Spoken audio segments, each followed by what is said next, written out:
आहे. हे 30 ते 35 मिनटं मी हे पीठ शिजवलेलं आहे. प्रमाण जास्त असल्यामुळे वेळ थोडा जास्त लागला.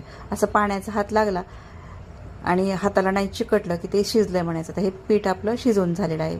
तुम्ही बघू शकता पूर्ण पाणी याच्यातलं आटलेलं आहे. घट्ट असं पीठ झालेलं आहे.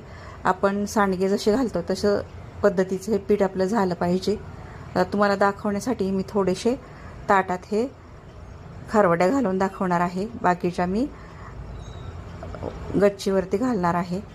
हे पहा, अगदी सांडगे आपण जसे तोडतो तसेच थोडेसे पण मोठ्या सांडग्यापेक्षा मोठ्या आकारात हे करायचे, कारण वाळल्यानंतर हे आकाराने लहान होतात. असं आता हे सगळे घालून मी झालेले आहे. तर 2 दिवस उन्हात वाळवल्यानंतर तुम्ही बघू शकता आपल्या खारवड्या अशा तयार झालेल्या आहेत.